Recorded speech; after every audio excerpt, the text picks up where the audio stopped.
22 Ways of God. 7 Major Churches.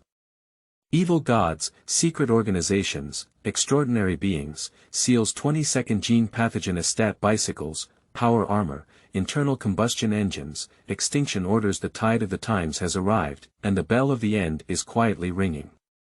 Offering a loyal heart to the emperor, traitors and false gods will eventually perish. This is the story of the 22nd Genoplasma, who wakes up in a mysterious state starting from a general practitioner, after sitting on the golden throne for the emperor at the end of the Unyielding Expedition. Keywords of the novel. Mystery. The general intellectuals returning from Warhammer. No pop-ups. Mystery. The general intellectuals returning from Warhammer Complete Collection. Download TXT. Mystery. The general intellectuals returning from Warhammer Latest Chapter Reading. Chapter 1. Birds and Diamond Mountain. You are listening at novelfull.audio. Chapter 1. Birds and Diamond Mountain. Astat, your emperor has returned. The magnificent figure stands in the sky, as if the space has been torn apart into countless fragments. The intimidating declaration echoes endlessly in the mind, but the ethereal calls are heard layer upon layer.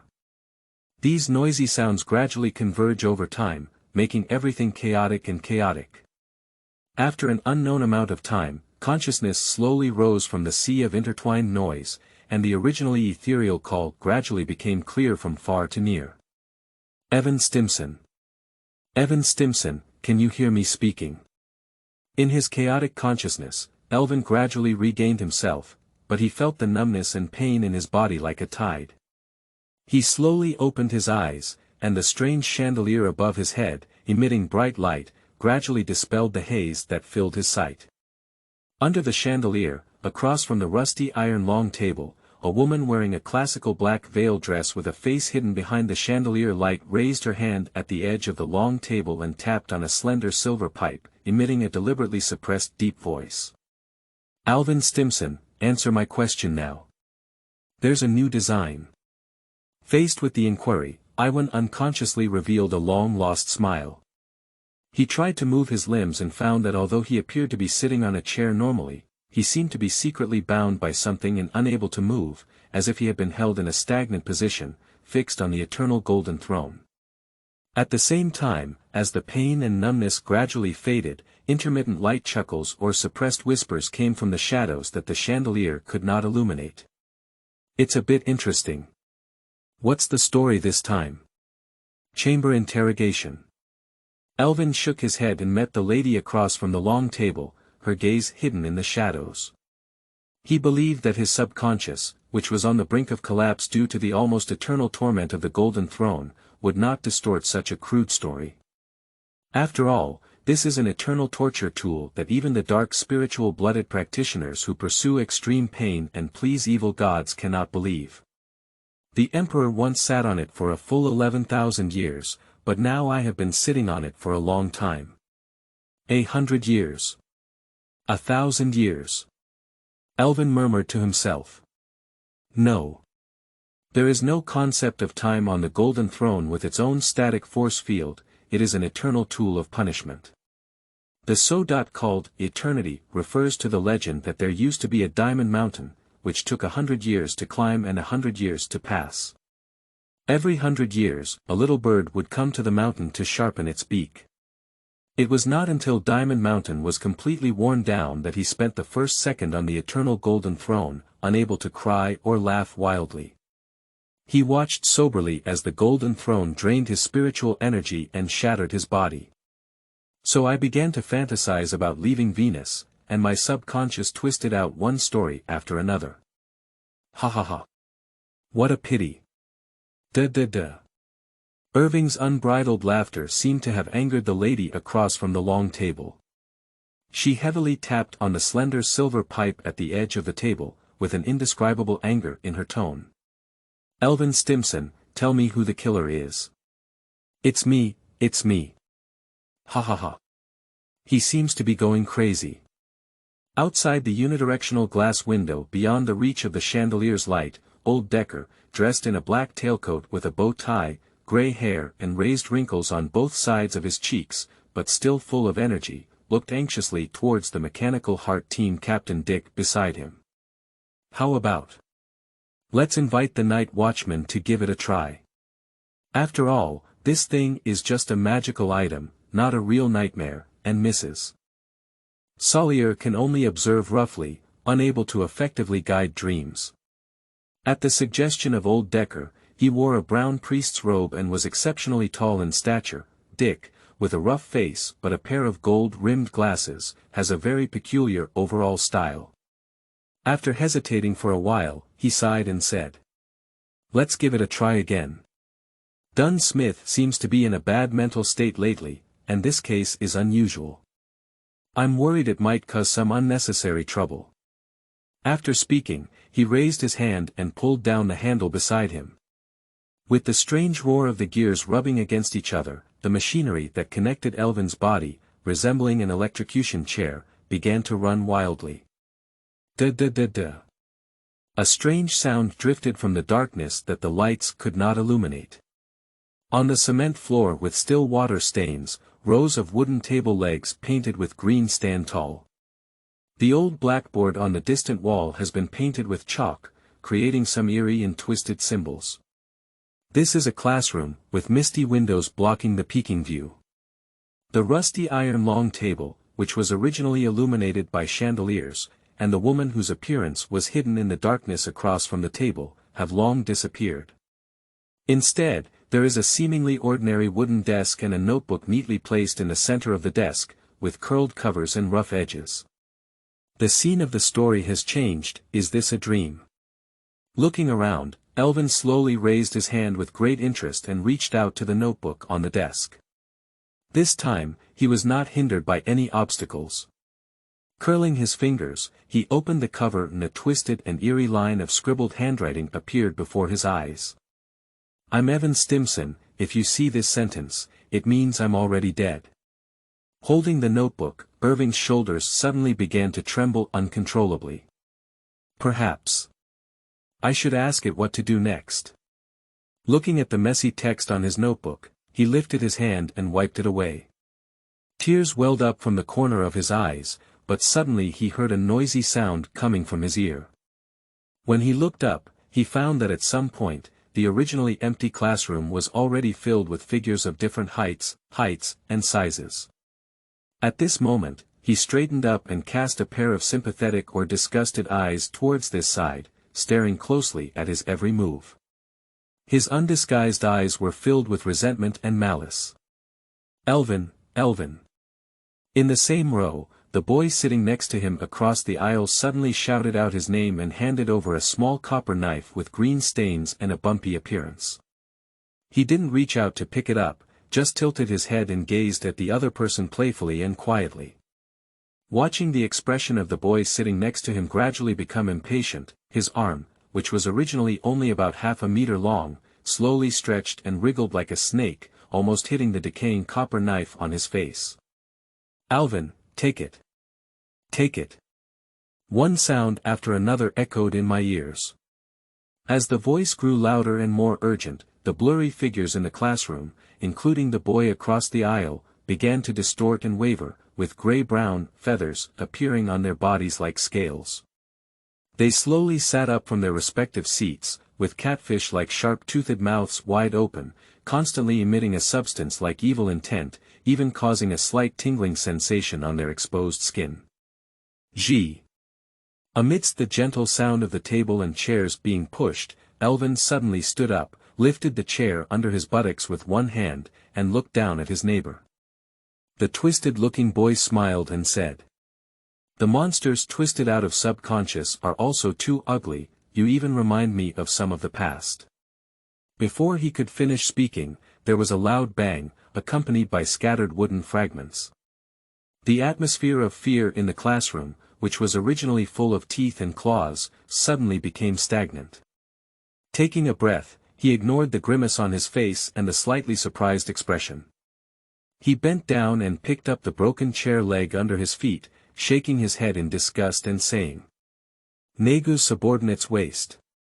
After speaking, the yellow-white juice splashed around with a round arm, and the more intense knocking echoed once again in the crowded classroom.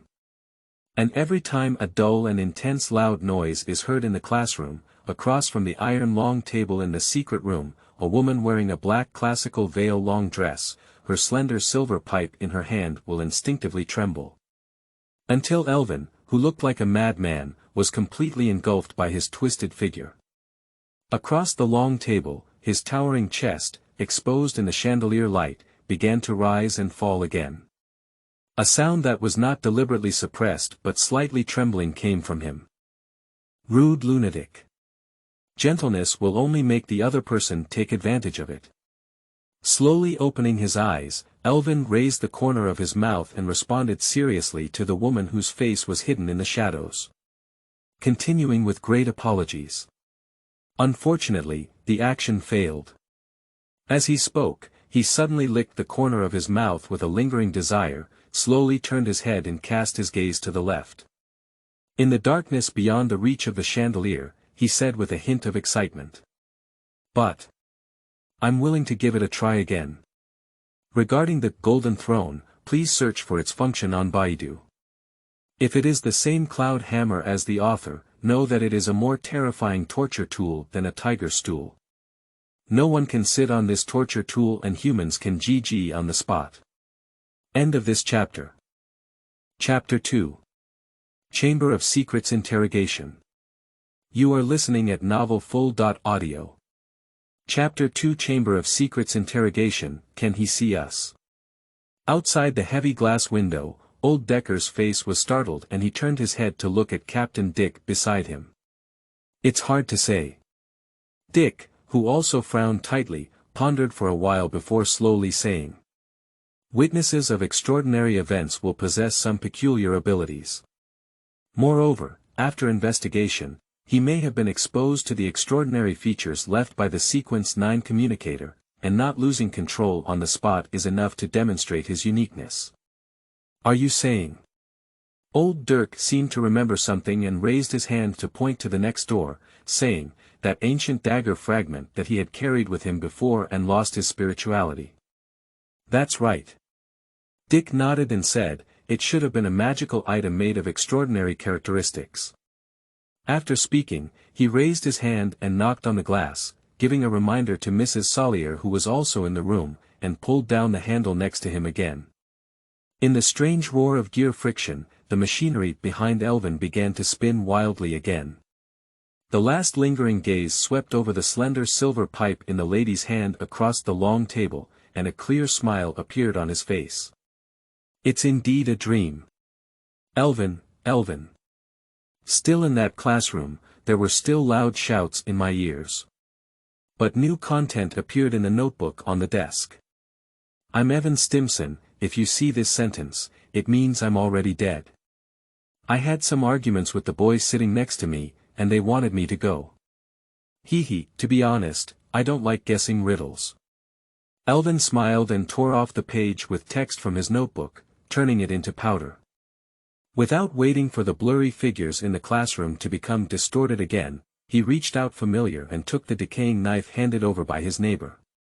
While gently sanding between the fingers, the pockmarked surface of the knife began to playfully anticipate a new change in the dream. With his obedient movements, the impatient shouts in the classroom finally calmed down. Rows of indistinct figures stood up from their respective seats and walked stiffly to the classroom door, turning their heads to look over. Seeing this, he stopped probing, and if he insisted on staying, what would happen? He got up and followed suit step by step. Stepping out of the classroom, the mottled walls were pockmarked and emitting a foul odor. The gray-white mist outside the window seemed to have invaded the entire building, making the end of the corridor obscure and unclear. At the end of the neatly arranged queue, Elvin slowly moved his steps, his gaze scanning back and forth on the putrid walls on both sides. Until I saw a washroom with an open door, a strange smile suddenly appeared on my face. I took a step forward, grabbed a boy's feathered arm, and enthusiastically said, "I don't like guessing riddles, so I plan to ask directly." After speaking, disregarding the other person's struggle, before other figures in the corridor could react, he rushed into the bathroom and slammed the door shut. Immediately afterwards, angry roars and loud noises were heard from the hallway as it collided with the door leaf. But no one knows what exactly happened in the bathroom. If one had to guess, perhaps only from the rusty long table illuminated by the chandelier in the secret room, those white and tender hands suddenly gripping the slender silver pipe with bulging veins due to excessive force, could glimpse a hint of concealment. Time slowly passed, and the outer side was hit and sawdust splattered everywhere. The already shaky wooden door of the bathroom was finally reopened. At the entrance, Elvin wiped off the crimson liquid on his face and shook his head regretfully towards the completely manic figure in the corridor, saying, "There's bad news and good news. The bad news is..." As he spoke, he suddenly lifted his leg and kicked over the most aggressive classmate, who had hit him closest to him. He reached out and grabbed the other person behind him, and the boy sitting next to him who had once handed him a copper knife threw him into the bathroom. Then, with a fierce impact outside the door and a frenzy of tearing and biting from behind, he forcefully closed the door. Using the debris behind the door to prop up the already broken door lock, Elvin unconsciously glanced at the ferocious wound on his shoulder. Taking a breath, he turned his head to the boy, who was still crazily biting on the bathroom wall with his elbow, and said seriously, "The bad news is, unfortunately, the culprit is not me. The good news is that you will be the next clue. However, don't worry. I will help you paint the funniest clown makeup, so you no longer have to work so hard and crack your mouth to the back of your head." He muttered to himself and pressed it to the ground, then pinched the small wings covered in fine scales behind him, dragging them towards the toilet compartment while chuckling softly and saying, "So, let me be honored to showcase to you the most exquisite skills of the trial court in treating mutants and blasphemers. They have a long history and can be traced back to the blood actors who enjoyed it." Under the chandelier, in the secret room where light and darkness were completely separated and opposed to each other, the lady with a face hidden in the darkness trembled as she lit her cigarette in her hand. Across from the long table shrouded in smoke, with limbs fixed on iron seats and eyes tightly closed, Elvin Stimson, with a gentle face and an ordinary appearance, suddenly spoke with a strange smile on his face, as if muttering to himself, "Perhaps I should go somewhere else to see." Almost at the same time, Elvin glanced at the broken wooden door in the bathroom and came to the window. Just a second before the wooden door in the bathroom was completely smashed, he jumped down from the window. But just as he was about to land, he suddenly opened his eyes in the secret room. "Will falling make me break free from my dreams?" Just as Elvin was pondering to himself, the overhead chandelier suddenly went out. At the same time, accompanied by the sound of the door lock turning, a faint yellow light shone through the open crack of the door and reflected on his face. Following the dim light, he saw a tall man wearing a brown robe, but the incoming light made his face blurry. However, as my gaze penetrated the gap between the other person and the door, I saw a dimly colored gas lamp. And a gray-black cast iron pipe connected to the gas lamp, with a strange mechanical device embedded on the wall below. Through the iron grill of the mechanical device, you can vaguely see many old gears and rusty connecting rods. At the next moment, a crisp sound of footsteps suddenly came from the darkness, extending to the dimly lit doorway. "That is a beautiful woman wearing a black classical veil long dress, with curled hair, wearing a small soft top hat, holding a slender silver pipe, but her face is unusually pale at this moment." She quickly walked out of the room and casually closed the door, completely plunging the secret room into darkness. Chamber of Secrets Interrogation. A story without any novelty. Irving, who was fixed on a chair and unable to move freely, looked up at the endless darkness and murmured calmly to himself, "But I don't have the right to choose. If I don't want to wake up on the throne and watch myself gradually disappear, I can only continue." As soon as he finished speaking, the complex machinery connected to the seat behind him began to slowly rotate without anyone operating it. On the other side, at the entrance of the underground corridor not far from the interrogation room and the spacious rest room, all members of the Mechanical Heart Team gathered at the location of the Mechanical Heart Team in Tingen City. In addition to Captain Dick and the gray-haired old Dirk, there was also a young man in formal attire and a top hat, as well as a young man with disheveled hair and a youthful appearance, sitting upright like a primary school student. Sitting together at the long table, they turned their gaze to Mrs. Salier, who was gently rubbing her forehead on both sides and her cheeks devoid of blood. After a long time, Saliel spoke slowly and said, "Through the dream device and observing Ivan Stimson's dreams, I learned that the participants in this extraordinary event were all students from the Technical College of Tingen City, with a total of 11 participants." Upon hearing the sound, Captain Dick supported his elbow on the table and folded his hands in front of him. He silently nodded. This is consistent with the current number of 10 missing students, except for Evan Stimson. Please continue. Taking a deep breath, Mrs. Summer lowered her head and tried to recall, her face becoming even paler. It should be noted that the following information is not the result of the normal development of dreams. End of this chapter. Chapter 3. Methods for Deep Dreams. You are listening at novelfull.audio. Chapter 3 Methods for Deep Dreams, but Evan Stimson, who seemed to have lost his relevant memories, used a series of terrifying methods to force questions from his classmates' grievances that still existed in his dreams. This is similar to the mystical knowledge that the nightmare in sequence 7 of the Church of Darkness may seem forgetful due to the influence of magic potions, making it difficult to distinguish between reality and illusion. However, through dreams, one can rediscover their memories. But I noticed that Evan Stimson remained awake from the beginning of his dream, and through a series of crazy behaviors, repeatedly probing the rules in the dream, to some extent, he used the dream device to have a trend similar to that of a nightmare controlling the direction of the dream. Are you joking? Across the long table, Bar, a member of the Mechanical Heart Team dressed in formal attire, suddenly showed an expression of difficulty to accept. Realizing that his emotions were a bit excited, he spread out his hand and said, "When he was first sent over, I checked with the captain and found that he was only a general practitioner of sequence 9, while the Night Church's nightmare of sequence 7 could easily influence other superhumans of the same level, making them ignore that they were in a dream. Moreover, as an archaeologist of sequence 8, I do not believe that the general practitioner's mystical knowledge is on the table. This also highlights the uniqueness of the other party and the danger of this incident." At the head of the long table, Captain Dick suddenly interrupted Bar's questioning with a voice. His sharp gaze, behind his golden glasses, turned to Saliel and nodded, saying, "Please continue." Sally didn't say much about this, nodded slightly and began to organize her language, preparing to retell.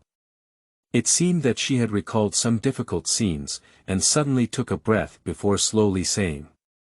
Due to his strong interest in the so-called ancient civilization, Evan Stimson received news from a gang of mice in Tingen that someone had discovered an ancient tomb in the suburbs and went there with his classmates. Finally confirmed, it may be an ancient relic originating from the end of the Fourth Age, and a box containing a unique statue and a copper dagger was successfully brought back from the relic. After translating the ancient text in the box, which seemed to be from ancient Hermes, they learned that the statue was a very powerful mysterious object, and the box and copper dagger were used to suppress each other. Unfortunately, due to their age, these two things have basically lost their original function. From this point on, some of them began to experience hallucinations and their skin gradually became irreversibly feathery petrified. For this, they ultimately decided to have Evan Stimson, who had not experienced any alienation, use a dagger to suppress the eerie statue and take them out of the school auditorium's miscellaneous room to be transported to the outskirts for re-burial, so, they failed. Old Decker handed a cup of brewed strong coffee to Sally, with a hint of solemnity in his tone.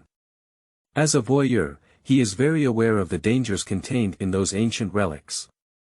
Seeing Sally shake her head, Captain Dick sitting at the top of the long table suddenly spoke.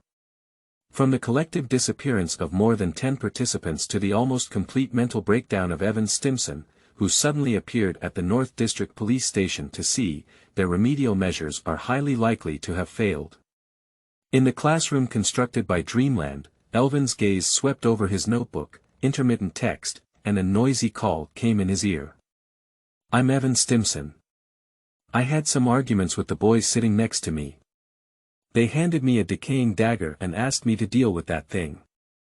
I know, this is just them. No, it should be it. This is just its excuse. I know it, it also knows me, and now it has come to life with its fans, come back to life." He shook his head with some amusement, closed his notebook, took the decaying dagger handed over by his neighbor, and rubbed it on his fingertips. He looked at twisted figures with indistinct faces and walked stiffly towards the classroom door. The people in the interrogation room have already left, and the machine actually started moving on its own. Under the gaze from the door, Elvin, who had a thoughtful expression on his face, slowly stood up and followed in their footsteps. Stepping out of the classroom door, scanning the rotten walls on both sides of the corridor, and the figure gradually disappearing into the gray-white mist in the distance, he once again had a new guess. The text still appears repeatedly on the notebook. Apart from coercion, these monsters are basically unable to communicate normally, and after trying, once they follow them out of this building, they will get lost in a thick fog and wake up directly. So my laptop is reminding me that the fog covering the building is preventing me, they are the defense mechanism of my subconscious mind. And these evil thoughts contaminated by the statue, eager to let me come into contact with that eerie statue, subconsciously trying to prevent it, causing it to become a recurring nightmare. As he walked slowly, his gaze remained on the side in front of him. At the entrance of the bathroom, where the door was ajar, a faint smile suddenly appeared on Elvin's face. So, why not try other ways?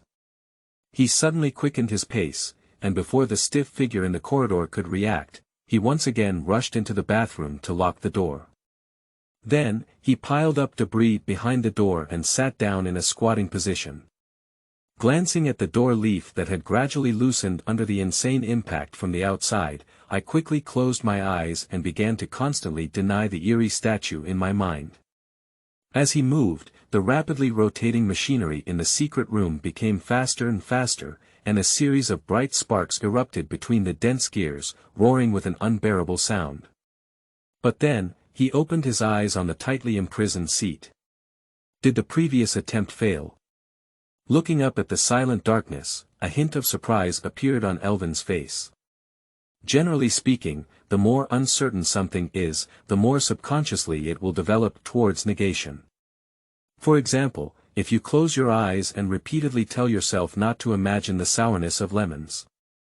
So now, your mind must be filled with the smell of lemon, and you've even swallowed some saliva. So, in layman's terms, the subconscious cannot understand no, which is why people who fall into nightmares, no matter how hard they struggle, cannot wake up in time.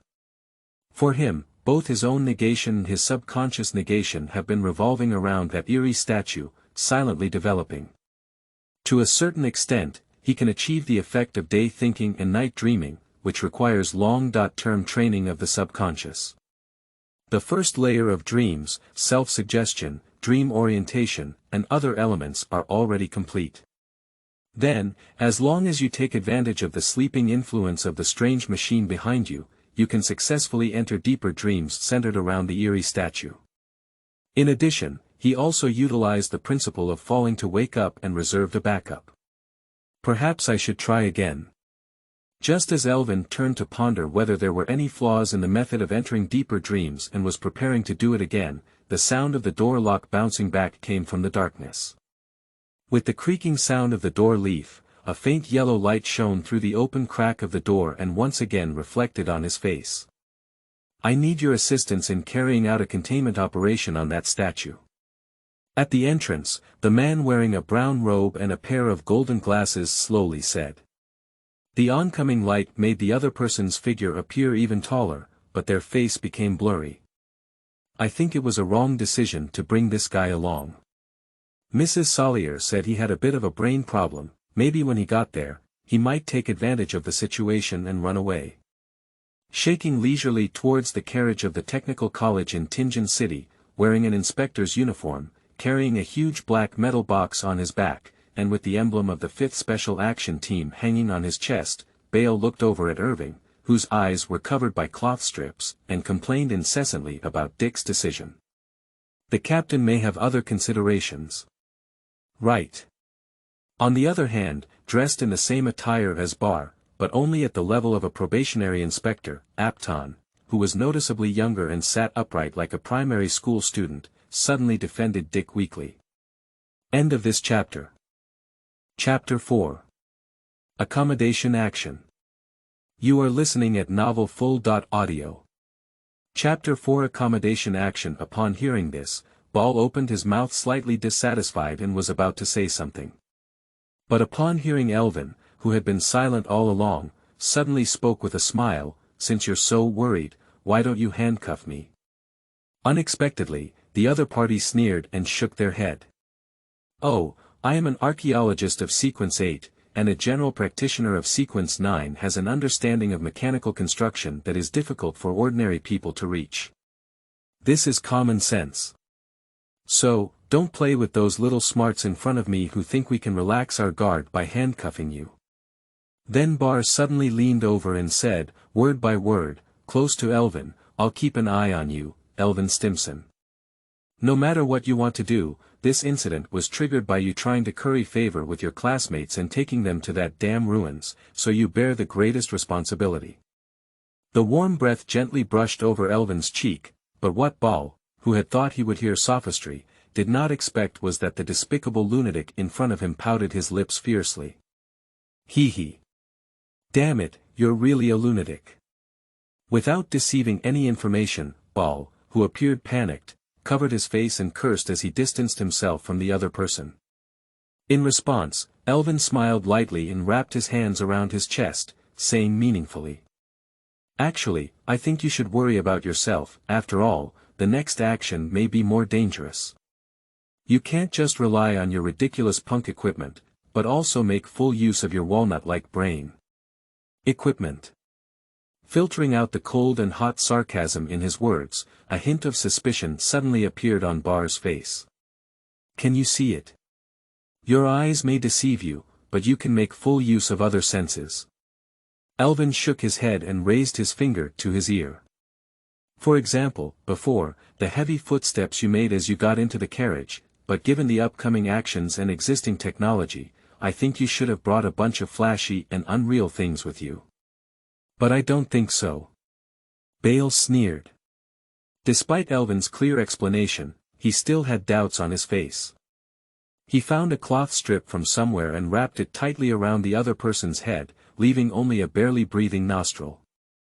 The sight that could have been glimpsed with faint light, once again plunged into darkness, lost the sound of conversation and remained unusually silent in the carriage, but made the sound coming from the street clear and audible.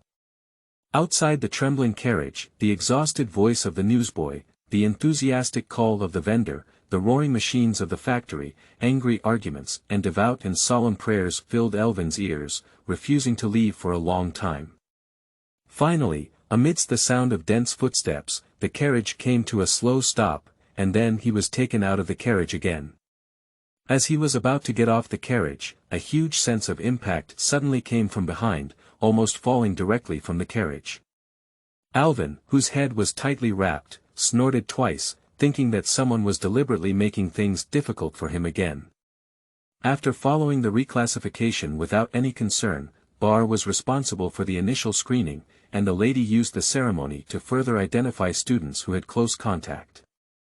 The other team, led by Captain Dick and assisted by the less experienced Apton, led most of the police officers into the school and completely sealed off the area around the auditorium. After a long walk, the familiar melodious bell rang from afar, and the cloth strip on Elvin's head was finally plucked by Barr. Looking around the bright classroom, there are rows of tables and chairs with transparent primer on display, with figures of different heights, plumpness, and thinness lying on the table, sometimes looking up at the blackboard, sometimes bowing down and writing vigorously. On the podium, a middle-aged teacher dressed in a gray robe, wearing a round felt hat on his head, with high cheekbones on both sides of his cheeks, and a thin physique, tapped on the blackboard with the words, "Development of Modern Mechanical Technology," written on it. He spoke in a light and cheerful tone. "That's all for today's class." Then he quickly packed up his books, turned around, and left the gradually noisy classroom. He came to the door and glanced at Elvin before pausing. Looking towards Bar, who was surrounded by a large number of police officers in the middle of the corridor, he cautiously asked. "I am Mr. Pichai, the substitute teacher here. May I help you, Inspector? Someone has reported that the Technical College of Tinjin City has engaged in a very heinous act of reselling ancient relics, and a comprehensive investigation is needed." After speaking, Bar waved his hand and the police officers on both sides rushed into the classroom, while he personally conducted an inquiry with the gray-haired teacher in front of him. Seeing everyone busy, Iwan walked into the classroom as if there was no one around, flipping through neatly written notes on the desk with interest, and then turned his head to look out the bright window. Even though the sky outside the window is shrouded in dark clouds, with an indescribable gloom, there is no longer the gray and white mist that separated everything from the previous dream in sight. He knew that even though he had lost his original body in this subconscious twisted story, his exercised consciousness still existed, allowing him to fully utilize his senses. For example, from the moment he walked out of the interrogation room, he was blindfolded, but the narrow corridor and upward stairs made it easy for him to judge that he should have been underground before. Afterwards, the tall captain asked the two team members to take him to the technical school in Tinjin City. He then went to the police station with the woman who made a high-heeled sound while walking, requesting assistance, and later reunited again. This indicates that the organization where the other party is located may not be an official unit, but at least it plays a role similar to that of a secret police officer. Hee. Of course, the background of all stories is based on my memory, and the so-called secret police may play roles such as the trial court. In the hallway, Bar, who had just finished his inquiry, walked into the classroom and asked with a suspicious expression, "What are you laughing at again?" Iwan pointed to the door and was arranged by the other party to be the middle-aged teacher next door for further identification, with a more brazen smile on his face. "If I were you, after discovering dangerous goods, would immediately evacuate and transfer the surrounding people, and then arrange for a dedicated person to detonate, instead of placing everyone with a time bomb. Of course, if you feel scared, I can help you with the explosive disposal work." Due to the limitations of the occasion, even though Alvin's mockery made Bar very angry, he could only barely squeeze out a sentence from his teeth. Events involving extraordinary factors are not as simple as you imagine. Then he took a deep breath, suppressed his anger, and pointed to a girl in the classroom who was being questioned. He changed the topic and said, "You should cooperate with us to pay attention to every abnormality here and complete the investigation work." Abnormal. As soon as the words fell, the smile on Elvin's face disappeared in an instant. He furrowed his brows and cast his gaze towards the other person's sharp cheeks, feeling increasingly uncomfortable in his heart. Name: Melissa Moretti. Belief: the Night Goddess. In the classroom of Class 2 of the Steam and Mechanical Technology Department at Tinjin Technical School, Melissa looked at Bar, wearing an inspector's uniform and carrying a huge black metal box, as well as a familiar figure beside him, on the podium with a somewhat confused expression. Turning his head to the side, the police officer, who was taking notes from one student after another, asked. "Police officer, can I ask what exactly happened?" Upon hearing this, the young police officer glanced at the inspector on the podium, who was also young but had a cold and stern face with the emblem of the 5th Special Operations Group hanging on his chest, and then said to Melissa, who had agile eyes and a beautiful appearance. "You just need to answer the question." "Well, the next question is, do you know Evan Stimson, John Deere, Marianne?" The young police officer suddenly gave a long list of names, and Melissa, who was not sure why, carefully recalled it for a while. The young man, who was wearing a linen cotton shirt, black suspender pants, and brown leather shoes on the podium, with slightly messy black hair, replied. "I know Evan Stimson, who is Jenny's brother and our neighbor. As for the others, they are all my classmates. Marianne didn't come to class today. Also, you have a favor, they are all gone. Melissa seemed to be talking nonsense, telling everything she knew. It seemed that to verify her words, the noisy voices in the classroom suddenly became sparse. Alvin squinted his eyes and looked around, only to find that about 10 seats were empty. The desk, previously filled with textbooks and notes, is now clean as if they have never appeared before. End of this chapter. Chapter 5. This is a part of the plan. You are listening at novelfull.audio.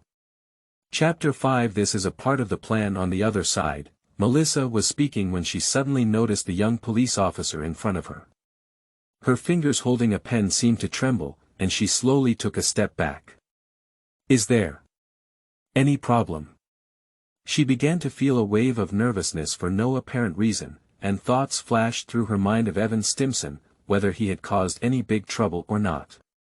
But he saw the young police officer tilt his head slightly, glanced in the direction of the podium again, and then took a deep breath, pretending to be calm and asking. Have you seen a strange statue recently? Statue? No. Despite feeling very puzzled in her heart, Melissa shook her head truthfully after pondering repeatedly. Her answer made the young police officer, who was originally very nervous, seem to breathe a sigh of relief and speak up. So please read to me now. You are the night goddess, more noble than the starry sky and more distant than eternity, the lord of crimson, the mother of secrets, the calamity. You are. Melissa opened her mouth and was about to recite the prayer of the night goddess.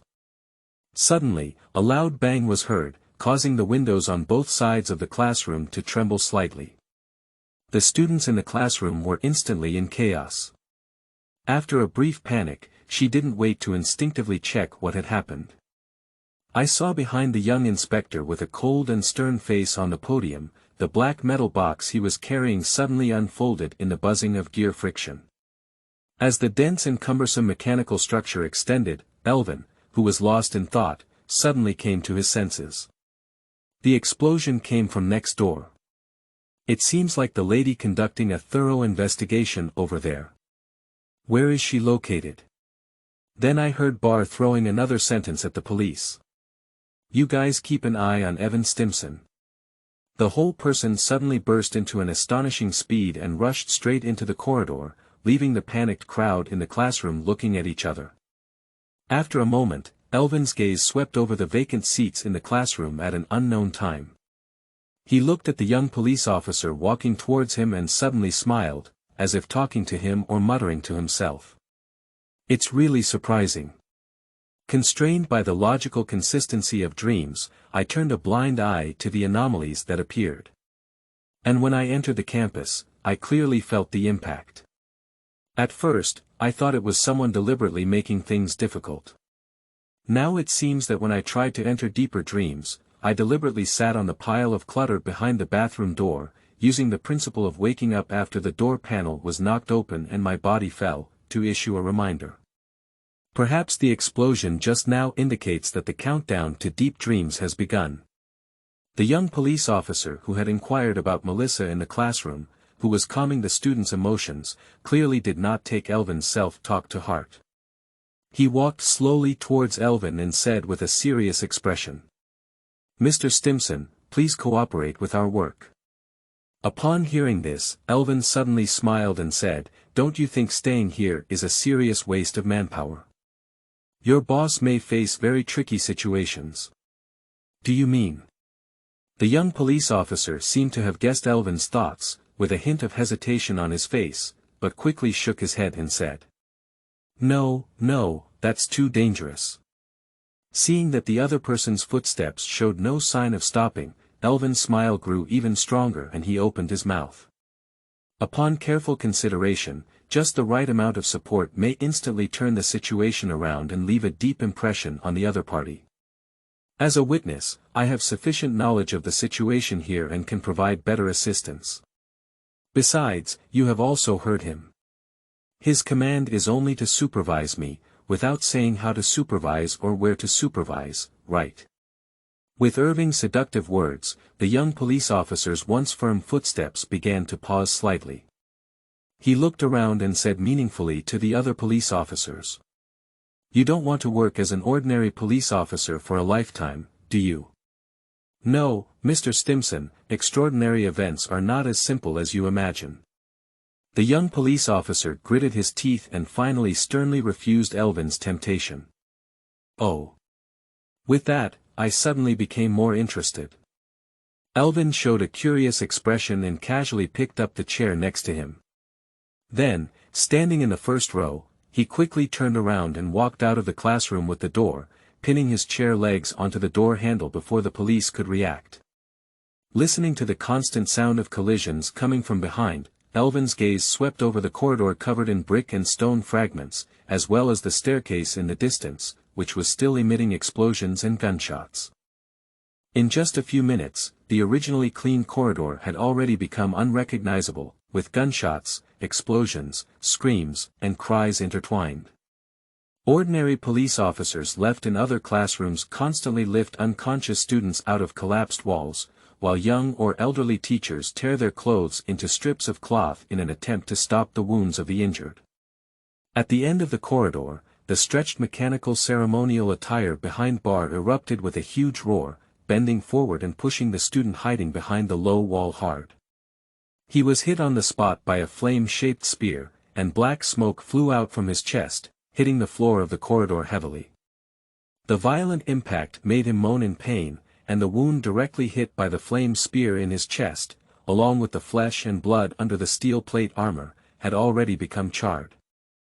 As he gritted his teeth and struggled to stand up again from the ground, he suddenly found Alvin standing next to him, looking at him with interest. "Damn it, go back quickly. It's very dangerous here." Bar couldn't help but let out a roar. Unexpectedly, Alvin shook his head slowly and shifted his gaze away from him. He gazed at the end of the hallway, like a moving gun turret, releasing attacks such as meteors, ice cones, and flamethrowers from the strangely patterned scrolls, pressing down on Mr. Pachai, who was being fiercely attacked by the beautiful woman. Immediately, he said with great interest, "It seems that the boss in the deep dream has appeared, but I didn't expect him to disguise himself as a teacher." Dreams. Elvin's hint left Bale slightly stunned, and he suddenly recalled the eerie scene in the classroom before, but he was completely unaware of anything unreasonable at the time. Immediately after, Bar quickly put aside the mixed thoughts in his mind and struggled to get up, shouting at Elvin who had already walked towards the end of the corridor. "Even in dreams, you will still suffer unpredictable consequences. You are just a small generalist and cannot deal with Mr. Pachai. He is actually a high-order superhero. Do you also find yourself in a dream?" Evans suddenly stopped and turned his head to look at Bar, whose face was anxious behind him, with a surprised expression. "I." Bar opened his mouth. A violent explosion interrupted his answer, and the end of the corridor was already being bombarded in turns. The bumpy floor of the stairwell instantly shattered, causing the struggling woman to have no time to dodge and fall directly. "Sally!" With an angry roar, Bar endured the pain and stepped forward. Behind him, in the huge black box, the stretched mechanical ceremonial attire emitted a deafening roar again, like the rotating barrel machine gun of a robotic arm spitting out dazzling flames. He burst into an unprecedented speed and charged towards Mr. Pachai. But I saw the other party raise their hands slightly, reciting in a strange tongue-twitching tone in Hermes. "Starlight." Like a flash of light, the stream of light shot out of hand, and as it charged towards it, the steam nozzle pulled out a striking white smoke from behind, shooting fiercely towards it. At the critical moment, Bar uttered a hissing and exhausted roar, his tight right leg propped up the ground, so that his fast-moving body suddenly deflected to the left, and directly hit the wall. The mechanical dress behind him immediately rubbed a bright spark between the bricks. The meteor, which was forcibly dodged by Bar, hit Elvin directly in the middle of the corridor behind him. Amidst the shattering sound of his bones, Elvin rose off the ground like a shell, splattering crimson blood along the way. After a brief flight, he finally stopped at the chair protruding from the wall as he swiped the door handle. Cough. He coughed violently due to the rupture of his lungs blocking his trachea, and large amounts of blood kept gushing out from his mouth and nose. The intense impact and pain began to blur Elvin's vision. He slowly lowered his head and looked at the wreckage of the seat that pierced through his chest from behind, causing his ribs to flip out. Suddenly, a hint of smile appeared on his face. I lost my body and spiritual energy, which is a predictable outcome. And after death in deep dreams, my soul will wander on the edge of the subconscious and never wake up again. Note 1, you don't have to return to the throne and suffer eternal pain. He smiled lightly and did not pray to the emperor. He silently waited for his twisted and broken body to become increasingly cold, and his gradually stiff mind gradually fell into a dead silence. The ethereal soul began to gently ripple in the ocean of consciousness, silently recounting the long-lost tranquility, but suddenly he saw another wisp of flames burning recklessly through the starry sky. That is the radiance of the star torch, the coordinates of human navigation between the stars for thousands of years. After the dazzling light, stood an ancient and modeled palace complex. Deep inside the palace, Elvin saw a giant with a painful face sleeping on the golden throne. Its nearly 3-meter silver power armor shines brightly under the illumination of the golden seat, reflecting the crisscrossing wounds on its arms and chest, adding a silent solemnity. Underneath the throne, dense energy flows converge onto the ground along the golden staircase, with intricate golden floors depicting intricate circuits. The emitted light makes the entire hall appear magnificent and magnificent. Everything familiar shattered the desire to escape from the throne in an instant. Evan screamed in terror, but couldn't contain his faster and faster soul as he threw himself towards the body on the throne. Finally, after a whirlwind, 1,000 spiritual beings were heard, and another 1,000 were offered to the golden throne, howling in pain. They cursed the injustice of fate, the corruption of the empire, and the cruelty of the puppet emperor. They yearn for freedom and liberation, but can only be sacrificed in the constellation of Venus as fuel for the star torch. Until the body is completely drained, consciousness and AI culture are integrated, constantly emitting painful screams and mournful cries, tormenting AI who is also being crazily squeezed by the golden seat, watching as he gradually disappears, ultimately falling into endless madness. Tragically, the stagnant force field on the golden throne made time meaningless, turning everything into eternity. This slowed down Elvin's death, but also prevented him from crying, cursing, or even pleading. It's like a frozen statue sitting quietly on a golden throne. The physical pain, along with the screams of the psychics in his ears, made Elvin, who was almost devastated, silently shout in his heart. "Emperor! Let me go down, I'll help you catch Magnus. He's the best candidate for the golden throne. I'm willing to do anything as long as you let me leave the constellation, Suddenly, Iwan seemed to hear a vague and majestic voice, which came from the emperor's murmur. "Go back, my child. This is part of the plan. What exactly are you planning?" He let out a mournful cry resembling questioning due to confusion and resentment, but then heard the emperor sigh and yearn, saying, "Save the future of humanity, a future where there is no subspace, no gods, no religion or belief, and humanity can live, work, and develop freely." But why me? Why not choose Magnus? He is the best candidate for the golden throne. Iwan's emotions instantly became excited, which made the emperor silent for a long time before slowly saying, "He cannot connect to that world, and his rebellion is also part of the plan." "You." Ha ha ha. The emperor's answer left Iwan momentarily stunned, and he immediately burst into laughter deep inside. Magnus destroyed the web and extinguished humanity's hope, Horus rebelled and countless estates and star armies died in battle, and the angel of the empire, Saint Gillis, even fell at the feet of traitors, staining his wings with blood and defending the dignity of the empire. And these are all your plans? No wonder those filthy demons dare not even mention your name.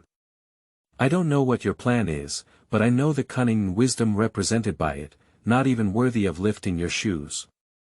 With courage and slaughter, they are like a reckless bear child in front of you. There are no evil gods, no subspaces. They used to seduce the pathogen to fall and steal your child, wanting to destroy Terra. Unexpectedly, you not only wanted to destroy their home, but also wanted their lives. The future is inevitable, Elvin. But you are the link to that world. The Emperor did not refute, but slowly said. Go back, my child, join them, redeem them, this is part of the plan. As soon as the words fell, reality and dreams began to overlap, deepening into the pain of the soul, causing Elvin's frozen expression to become distorted.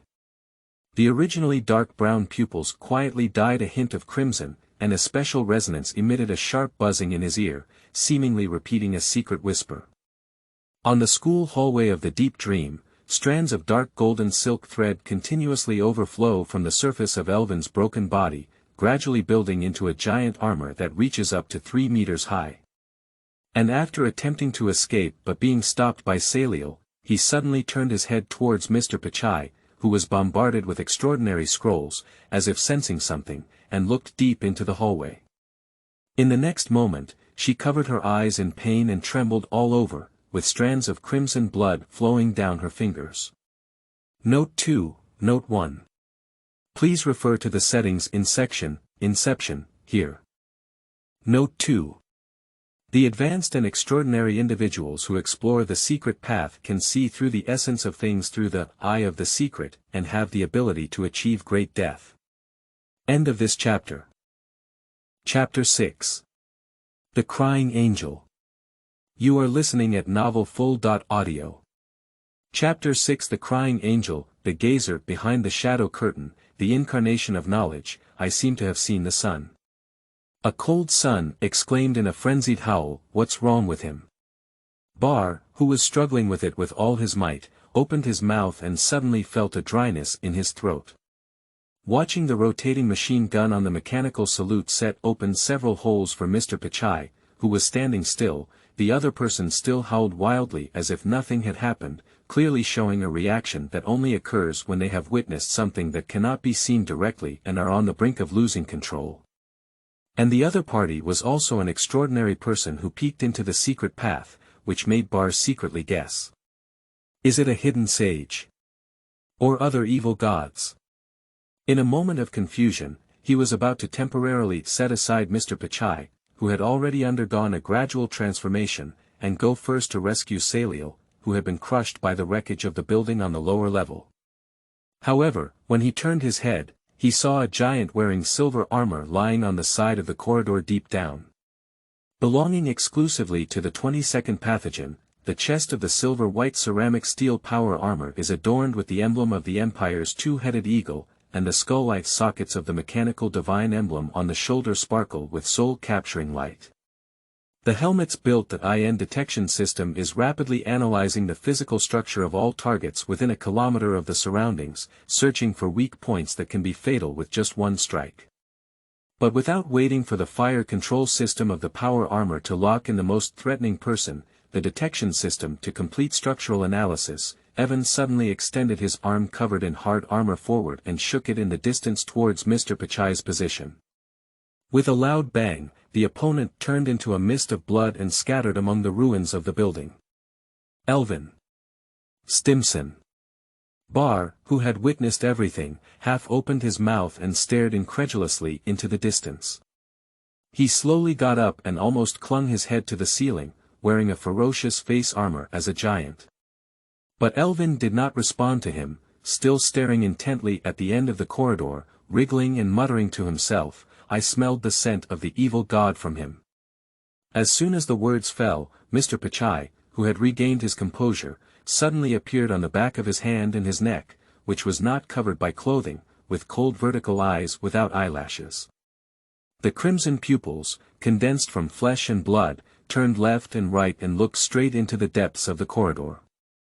In the next moment, countless complex streams of knowledge forcefully entered Elvin's mind, stirring his fragile nerves and attempting to transform his body.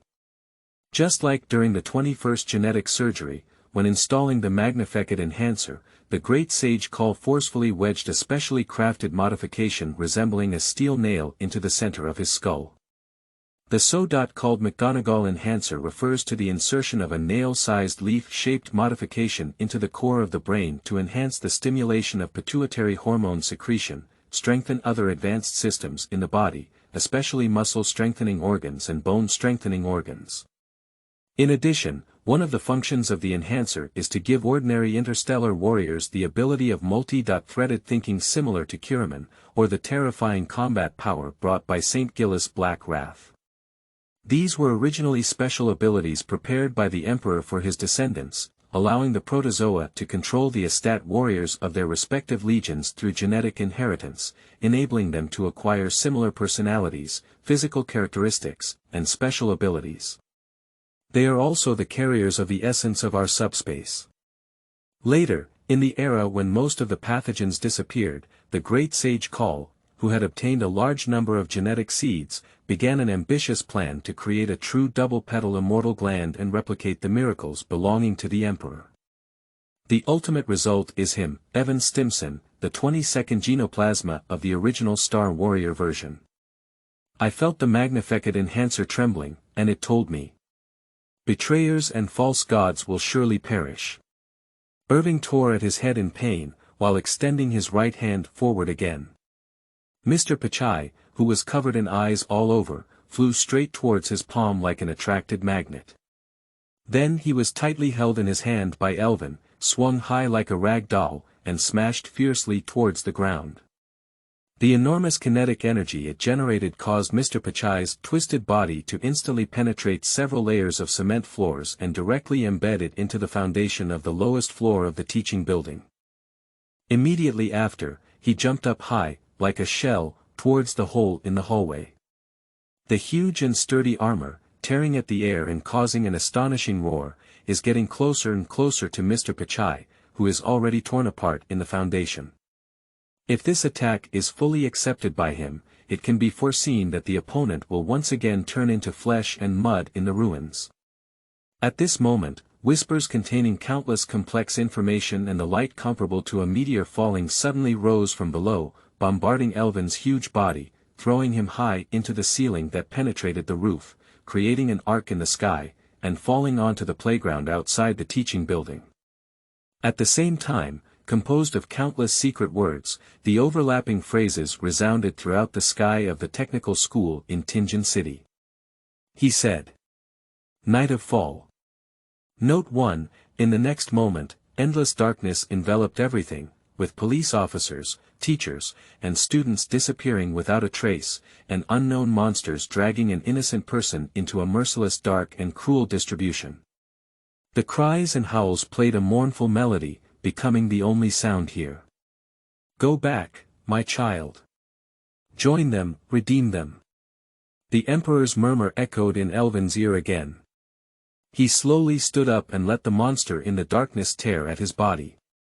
He put his right fist to his chest and fearlessly recited, "I dedicate my life to the Emperor, pray for his approval. I dedicate my strength to the Emperor, pray for his compensation. I dedicate my blood to the Emperor, pray to alleviate his hunger and thirst. I dedicate my body to the altar of the battlefield, pray for him to acknowledge my noble death in battle."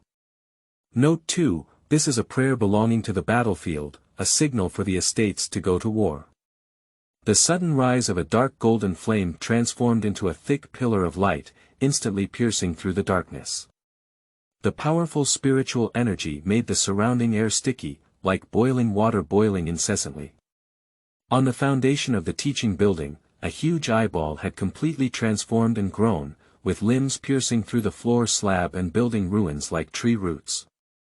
Mr. Pachai, who grew suddenly downwards, slowly appeared on the roof. The darkness gradually dissipated, and Bar, shocked by the strange image in front of him, suddenly heard a huge gunfire and explosion coming from the distant school auditorium.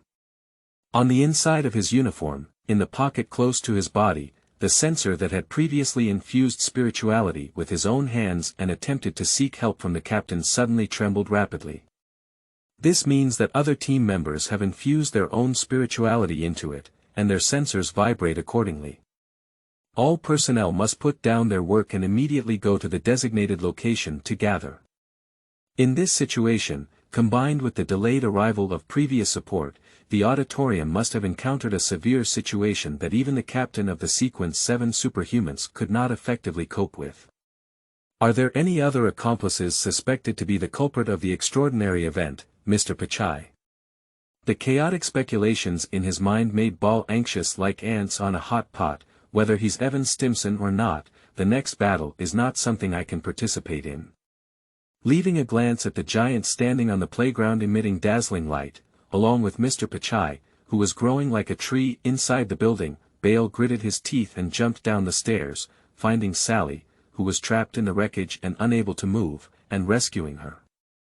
I was about to help the other party rush out of the building, but I didn't want to be rejected by Salier on the spot and said, "There are still many innocent students in the building. You go support the captain, and I will evacuate them." But Ball opened his mouth, but the explanation that came to his mouth did not come out. Regardless of whether this is a dream or not, the primary task is still to evacuate the innocent, because he cannot gamble on the lives of hundreds or thousands of people. Okay. You pay attention to safety. Ball nodded hoarsely and jumped out of the window in the hallway. Salier glanced up at the wildly growing giant tree above the hallway and then limped into the depths of the building. Damn it, hurry up. On campus, Barr, who leaped out of the window of the teaching building, gritted his teeth and sprinted towards the direction of the school auditorium with all his might. Behind him, a steam nozzle extended from the black box, emitting an astonishing roar and pulling out a striking, white smoke along the way. With worries running all the way, he soon saw Apton from afar, who was also wearing a uniform and carrying a huge black metal box outside the school auditorium. At this moment, the mechanical ceremonial attire behind him had completely unfolded, and he was kneeling on one knee with a painful face, covering his shoulders. On the other side, not far from the other side, several police officers carrying steam rifles were cautiously groping towards the direction of the garden. What happened? And the captain? As he approached the school auditorium, Ball looked around and was on guard, slowly approaching Apton and asking loudly. "Siha." A police officer's steam rifle suddenly caught fire. I panicked and hit the gas tank on his back. He should have been seriously injured. Noticing that Barr was rushing towards the direction of the teaching building, Apton struggled to stand up. The torn wound on his shoulder made him gasp for air, and he struggled to point to the nearby building. "Captain." When it was getting dark just now, he was worried that the students would be harmed and entered the nearby experimental building. He asked you to arrive and assist in blocking the auditorium, prohibiting anyone from entering or leaving. You treat the wound first, I'll go take a look. Seeing that Upton could still move, Barr's gaze swept over the motionless building next to him, nodded calmly, and turned directly to the position of the garden. Stepping over the fence with raised legs, crimson raindrops fell on the colorful petals one after another, setting off a more tragic scene in the center of the soil-rolling flower bed. The terrifying destructive power of the large-caliber rotary tube machine gun in the mechanical gift outfit caused the pressure relief valve on the gas cylinder of the steam rifle to not open in time, completely tearing apart the police officer's body in the shocking explosion. Ball stepped forward with an unbearable expression, holding back the pale-faced ordinary police officers around him. He slowly bent down and supported the officer's head, which had been left with a moment of clarity due to pain. But he knew that this situation would not last long, and even if sent to the parish headquarters, there was simply no way to treat it. "Sir, your butt. It hurts." The injured police officer half opened his bloodless lips and moaned intermittently, prompting Barr's gaze to sweep over the other person. He shook his head and spoke in a gentle tone, his already disappeared lower body. "It doesn't hurt anymore, Hyde. Tell me, what exactly happened?" "I'm sorry, sir." Officer Hyde, who was seriously injured, whispered at the corner of his mouth, with a clear tear streak sliding down his face. I have hallucinations. What kind of illusion? Ball's voice became even softer, as if facing a child about to fall asleep like a Buddha. It's like going back. As the other person murmured absent-mindedly, beneath their collar covering their neck, patches of gray-white feathers appeared quietly, resembling scales. The pupils that eventually lost their luster completely stopped the feathers under Officer Hyde's collar from spreading, and the remaining body gradually turned pale, like a castle piled up with sand, collapsing with a loud bang.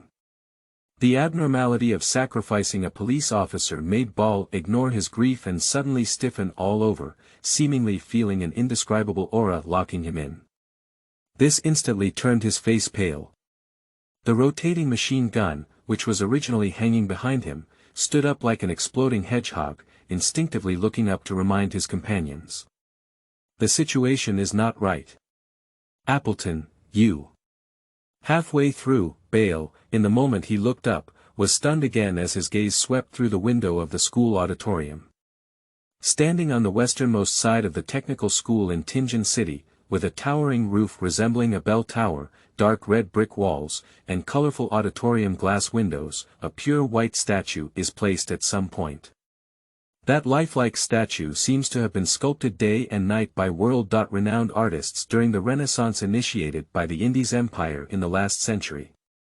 Vivid limbs, filled with the luster only found in human skin, and the pair of pure white wings behind them are covered with scales and armor like stone feathers. More importantly, under the statue's pure white and delicate long hair, pale eyes, like limbs, are flowing strands of sad tears. Bar. Look what I got. In a daze, Bar saw himself standing in front of a dilapidated wooden house. A little girl with a dirty face in the distance excitedly waved her brand new pen at him. Lena. Is that you? Suddenly, his voice became somewhat trembling, and the corners of his eyes gradually became moist. Hee, take this pen to read, remember to buy me delicious things in the future. The little girl, dressed in tattered clothes, muttered about her beautiful aspirations, but a hint of pain gradually crawled onto Bar's cheeks. No, Lena is already dead in the lead factory. Don't disturb her sleep again. The indescribable pain made him grit his teeth tightly, roaring in a low voice like a wounded beast. The ferocious barrel extended from the huge black metal box behind, pointing towards the direction of the auditorium in memory, began to spin wildly. Amidst the deafening roar, the cold barrel of the gun gradually turned red. Vaguely, he seemed to hear Appleton's faint cry, but was completely drowned out by the sudden cry of the little girl. Note 1. Imitating the environment of the abandoned land of the ancient sun god, the pathway to the mysteries of the mysterious man sequence 4 allows for the reappearance of mystery and the creation of self-created skills. Note 2. Extracted from the Battlefield Prayers of Interstellar Warriors. End of this chapter. Chapter 7. He says. You are listening at novelfull.audio. Chapter 7. He says, what are you doing, Ball? You did. What? The crimson blood mist permeated the swaying flower bed, unwilling to dissipate for a long time, and the exhausted female voice drifted from afar. Wearing a black classical veil long dress, with her hair curled up, and wearing a small soft top hat, Sally, with a beautiful appearance, was now full of tears on her face. When she used the spiritual wind generated by large-scale rituals to support the survivors in the teaching building to land safely and let the police lead them away from the intense battlefield of the teaching building. When she came back to provide support, she saw a cruel scene that was difficult for her to accept. Amidst immense sadness and self-blame, Sally stumbled over the garden scattered with broken limbs and arms, kneeling on her powerless side next to Appleton on the dark red brick wall of the auditorium. She trembled and pressed down on her shattered chest, but couldn't stop the blood gushing out. Almost at the same time, the battle in the direction of the teaching building gradually came to a halt. Irving, dressed in silver-white power armor, was holding a rotten flesh that had long lost its spirituality and looked like a human head, but 2/3 of it was occupied by dense eyeballs. It fell from the sky like a shell and landed steadily. I'm late. The brutal scene outside the auditorium made Iwan sigh. The captain's situation doesn't seem to be very good either. Glancing at the laboratory building, which was constantly roaring across from the auditorium, and the thick smoke rolling out of the windows, Elvin walked straight to the front of the school auditorium and gazed at the increasingly exquisite angel statues standing behind the colorful glass windows. Slightly curling the corners of his mouth, he murmured to himself with a hint of regret. Do you seem to want to influence my spirit? Unfortunately, after hundreds of years of baptism by the evil gods in the subspace, my thoughts are resilient enough, and this level is not even as strong as the screams of those spiritual beings sacrificed under the throne when they die. Shaking his head, he casually threw down the rotten meat in his hand, slowly lifted his right hand covered in thick armor, aimed at the slightly heavy auditorium door, and pulled it in the air. With a loud bang, the two doors fell down at the same time. Elvin strode in from the gap and enthusiastically muttered to himself. Since the Emperor said this is a real world, let me see what's special about the statue at the core of this event. As Elvin entered the school auditorium completely, he suddenly felt as if he had been bumped from behind, lost his center of gravity, and stumbled to stabilize his figure, suddenly realizing. The previous battle was delayed for too long, and there isn't much time left in the deep dream. When he quickly lifted his head and was about to search for the statue in the auditorium, he found himself as if he had lost his spiritual power, standing bewildered and lonely on the bustling, unfamiliar street. The original slightly mocking smile suddenly solidified on his face. Looking up, the shop opposite marked Land's Howlamian Noodles, which was shining in the night. The hurried passers-by around him kept passing through his dreamlike body, but did not stop at all. Suddenly, a familiar figure passed in front of him, and amidst the tumultuous and shattered memories, Elvin instinctively took a step forward. Wait! The figure seemed to hear a call, stopped and slowly turned around, revealing a young face with black hair and pupils, and tears on it. The face seemed to be filled with a smile of returning home after a long absence. I want to go home. The boy with a childish face cried and laughed, feathers like scales grow on his neck. Elvin saw the young figure eventually transform into himself, fixed on the operating table densely covered with complex machinery. Beside him, the great sage Call stretched out his wings with scales and feathers, wildly waving his mechanical prosthetics, forcefully wedged a specially made modification resembling a steel nail into the center of his skull. Stop Call, I don't want to become Angerland. Amidst the roar, Elvin struggled in pain, but it made Call even more excited as he struck the steel nail-like transformation, while excitedly saying, "This is not the butcher's nail, it is my improved Magnifecid enhancer that can bring you the power of other pathogens. This is a miracle that belongs to the Emperor. You will become the 22nd pathogen, possessing the mercy of Saint Gillis, the psychic power of Magnus, the shadow of Corax, the eternal life of Volgon, Kiraman's way of thinking, the combat skills of the Shagatai. You will carry the bloodline of an emperor and be my greatest masterpiece." "I refuse." Elvin roared, "This is blasphemy against other pathogens, Call. No, this is part of the Emperor's plan, this is your glory." Call shook his head and thoroughly cut open Ivan's skull. The pain of tearing the skull shattered the most cherished memories of the past, and consciousness became increasingly weak. After an unknown amount of time, a piercing roar came from the sky. Irving looked up in confusion and saw the thick smoke rolling down the Titan-class battleship.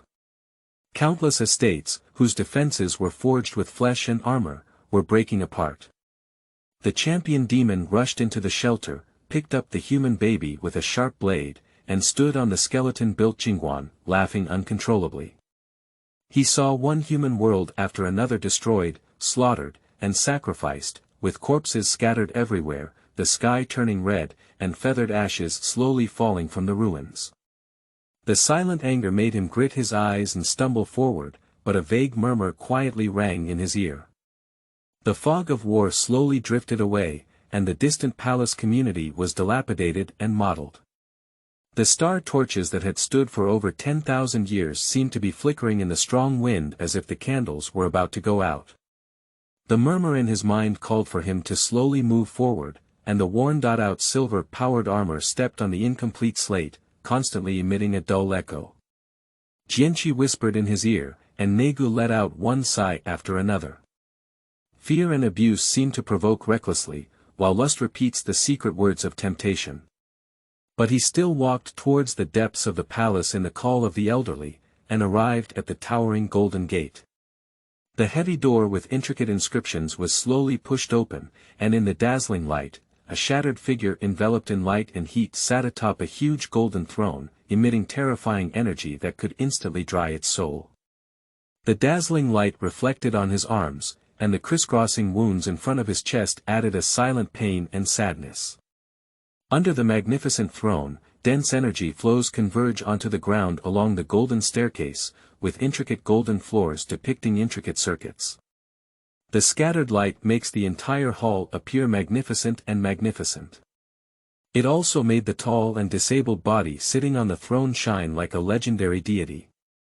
At this moment, the figure above the golden throne slowly spoke up, as if countless voices were shouting in Elvin's ear, tearing at his soul. For thousands of years, the almost eternal torment on the golden throne has almost extinguished the last remaining human nature of the great figure.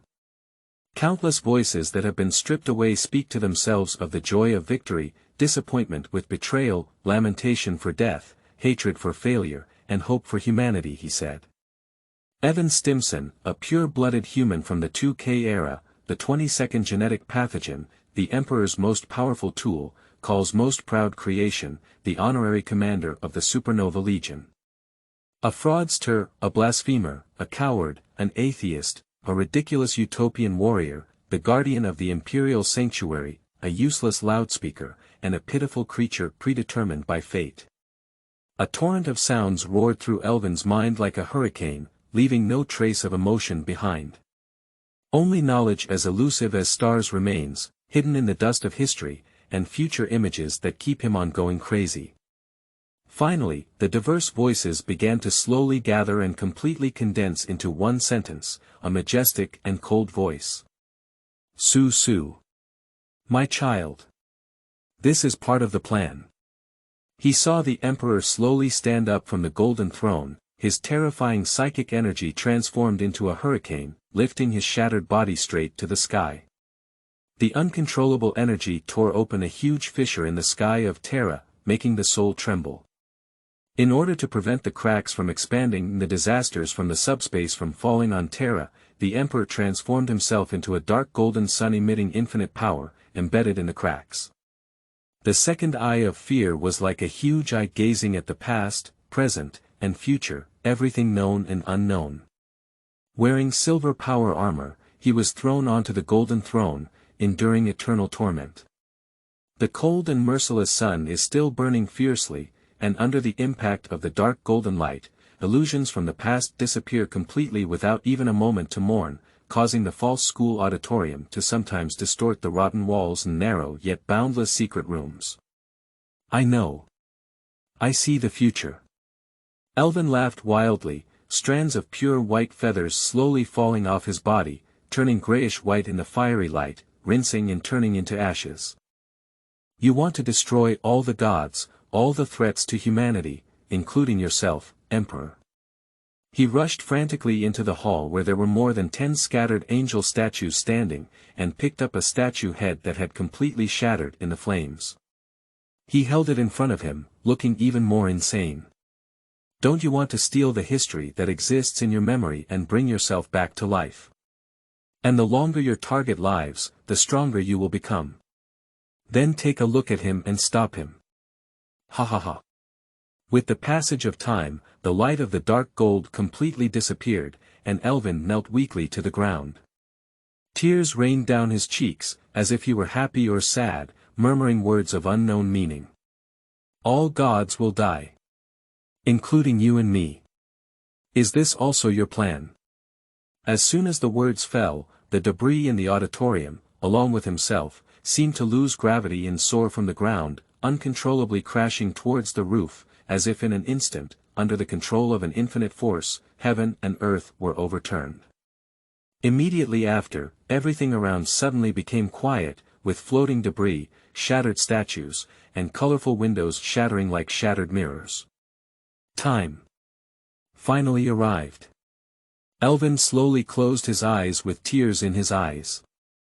In the next moment, the dilapidated wooden door of the bathroom was completely shattered, and he, who had been hit, closed his eyes tightly and fell head-on from the pile of debris. Just as the bridge of his nose was in close contact with the foul-smelling ground, Evan suddenly opened his eyes, ignoring the blood flowing freely in his mouth and nose, and directly propped up his body with both hands. This is the first-level dream. The completely insane evil thoughts behind him tore at his shoulder, and the various incongruities in the deep dream instantly began to magnify infinitely in his mind. For example, he was inexplicably blindfolded because he didn't know the location of the Tianjin City Police Department and the 5th Special Operations Team. For example, because Melissa was murmuring like a dream, an abnormal classroom suddenly appeared.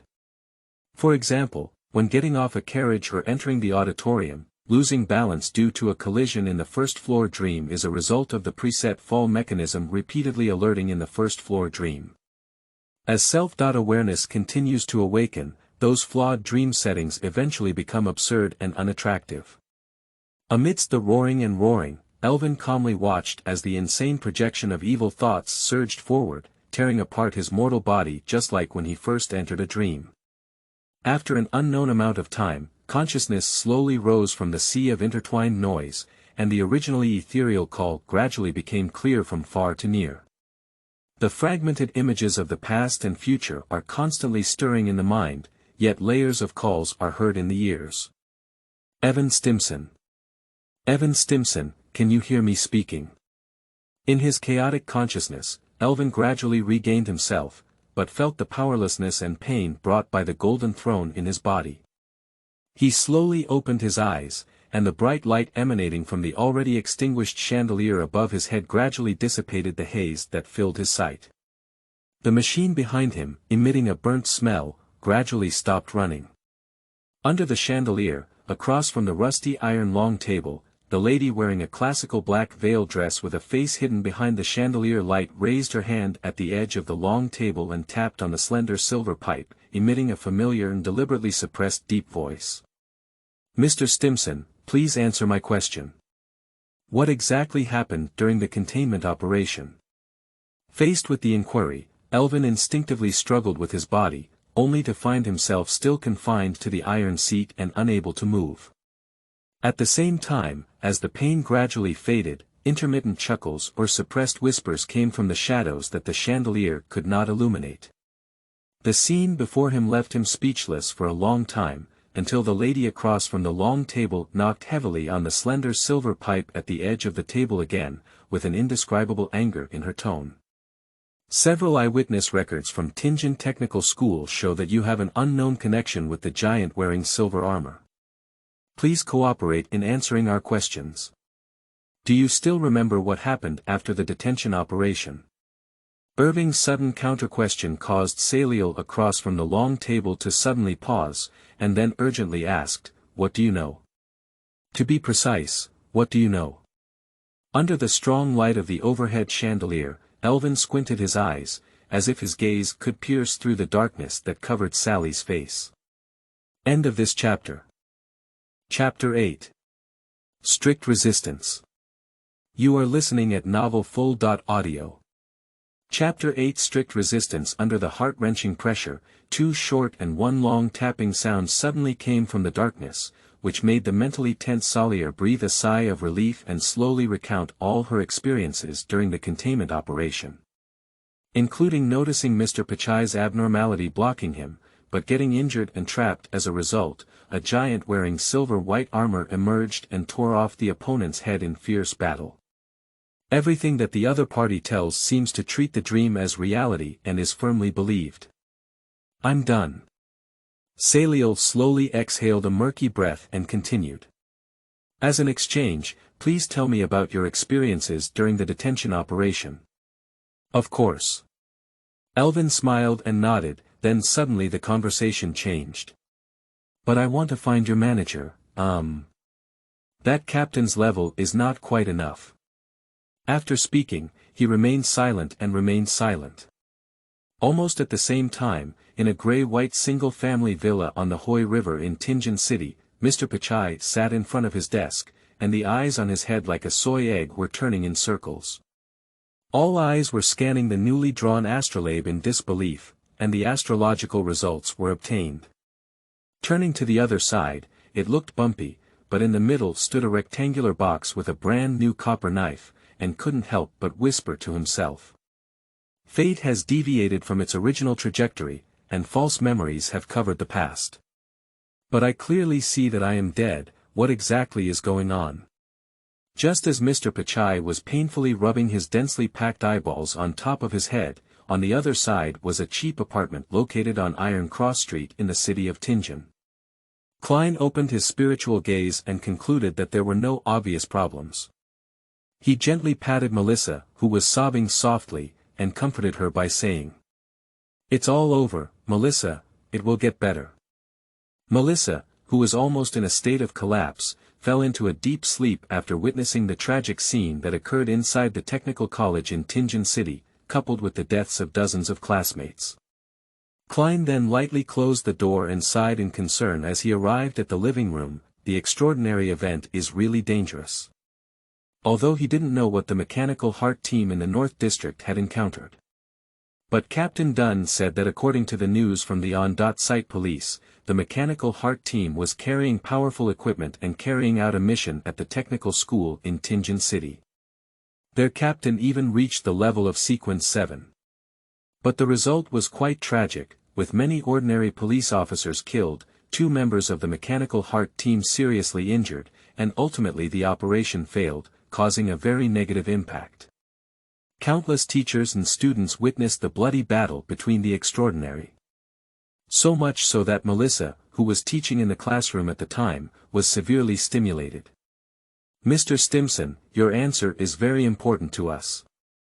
This action has caused unimaginable serious consequences." In the interrogation room, Salier continued to try to inquire, but Elvin remained indifferent as if an old monk had settled down. In fact, for him, he survived the initial torment on the Golden Throne, repeatedly reincarnated in countless subconsciously fabricated worlds, and completely immersed himself in the pain and chaos it brought. The transition from dreams to reality is not entirely unacceptable. After all, under the baptism of the evil gods in the subspace, unless one becomes a guide party, like Horus, it is impossible to avoid the invasion of various evil gods' chaotic thinking, and this is even more true after sitting on the Golden Throne. But what is important is that the Emperor has made it clear that this is a real world, and if he wakes up from a dream, he should face an empty interrogation room, rather than facing the chaotic and distorted scene of his dream turning into reality and returning to the initial interrogation. That eerie angel statue seems to be able to recreate scenes from the past in memory. Tisk, it's really a troublesome and eerie thing. It seems that whether it's bringing hundreds or thousands of people into dreams or turning dreams into reality, it has its influence. Thinking of this, Elvin became distressed again. The extraordinary beings in front of him seemed to still have resentment, trying to figure out what had happened. However, with an attitude of not knowing whether or not he had seen the other party's senior management and had not experienced the so-called containment operation, and never speaking up, the interrogation finally came to an end. After a moment, the iron door of the interrogation room was reopened, and Elvin saw the tall captain again. At the same time, perhaps due to strict resistance, he was not left in the secret room this time, but the captain personally untied the shackles on the iron seat. Take him out of the dark and narrow chamber, through the compartments filled with various instruments and complex machinery, and arrive at the long corridor illuminated by gas lamps 24 hours a day. My gaze swept over both sides of the L-shaped corridor, and from the inside out, there were libraries, pharmacy rooms, chemical laboratories, mechanical laboratories, miscellaneous rooms, training rooms, changing rooms, and rest rooms arranged in sequence. At the entrance were signs with strange writing, but not difficult to understand. Alvin suddenly raised an eyebrow, and guesses flashed in his mind about the possible consequences of escaping. However, after a moment, he quickly extinguished these unrealistic ideas. Leaving aside the Captain Dick who was leading the way ahead, he spread out his slightly rough palm and clenched it into a fist. Invisibly, he sensed a very thin, psychic-like strange power circulating within his body.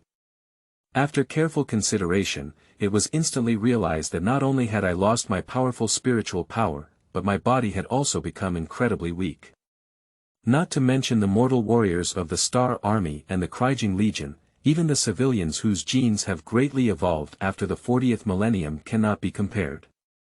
Moreover, from the performance in their dreams, these so-called superhumans are not just superficial, but also possess unique weapons that are technologically backward but still powerful.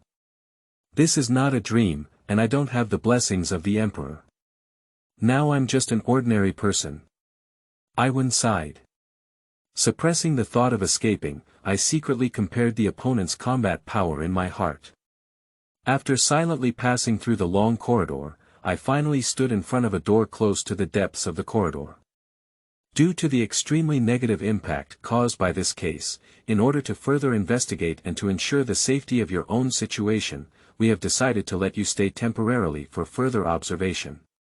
Captain Dick, who was tall next to him, opened the door and pointed to a room less than 10 square meters, saying, "This is your current lounge, and someone will bring your dinner over in the evening." Nodding slightly, he calmly walked into the room, and the iron door behind him was slowly closed, making a unique soft sound when the door lock spring bounced back.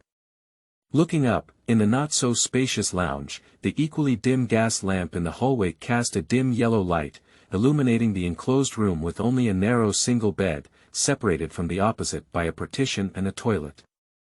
In addition, on the rough walls built with bricks and stones, there is a sturdy triangular framework made of steel, filled with symbolic symbols such as steam, gears, and levers, giving off a somewhat peculiar triangular emblem.